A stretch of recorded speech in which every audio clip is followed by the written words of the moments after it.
টানা ৩ মাস ১৮ দিন ভোগান্তির পর রোববার সকাল ৯টা ৪০ ঢাকা বিশ্ববিদ্যালয়ে প্রশাসনিক ভবনে ফলাফল সংশোধনে যান ইংরেজি বিভাগের স্নাতকোত্তরের শিক্ষার্থী হাসনাত আব্দুল্লাহ। কিন্তু দাপ্তরিক কার্যক্রম সম্পন্নের দায়িত্বশীলরা তখনও অনুপস্থিত। তাদেরকে ঠিক সময় অফিসে পাওয়া যায় না। যেমন গতকাল ৯টার টাইম, অফিস টাইম ৯টা ৪০ গিয়েও দেখে রুমে তারা নেই। বিষয়টি নিয়ে প্রতিবাদ জানান ওই শিক্ষার্থী। ফলাফল না মেলায় ভবনের সামনেই বসে যান অবস্থান কর্মসূচিতে। ৮ দফা দাবি বাস্তবায়নে শুরু করেছেন গণস্বাক্ষর কর্মসূচি। তাতে সাড়াও দিচ্ছেন সাধারণ শিক্ষার্থীরা।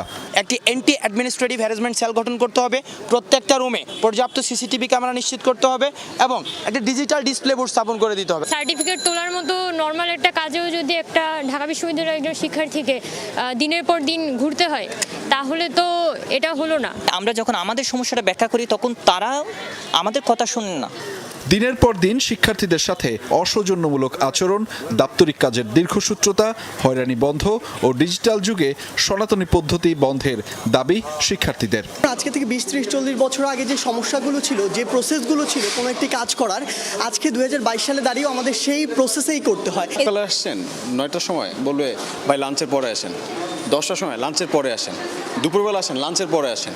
বিকেলবেলা লাঞ্চের পরে আসেন। আরে ভাই, যদি মাঝরাতেও কেউ আসতো, যদি এটা খোলা থাকতো, তখন বলতো ভাই লাঞ্চের পরে আসেন।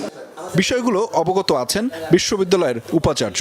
দাপ্তরিক কাজে ডিজিটালাইজেশনের কার্যক্রম শুরু হয়েছে বলে জানিয়েছেন তিনি।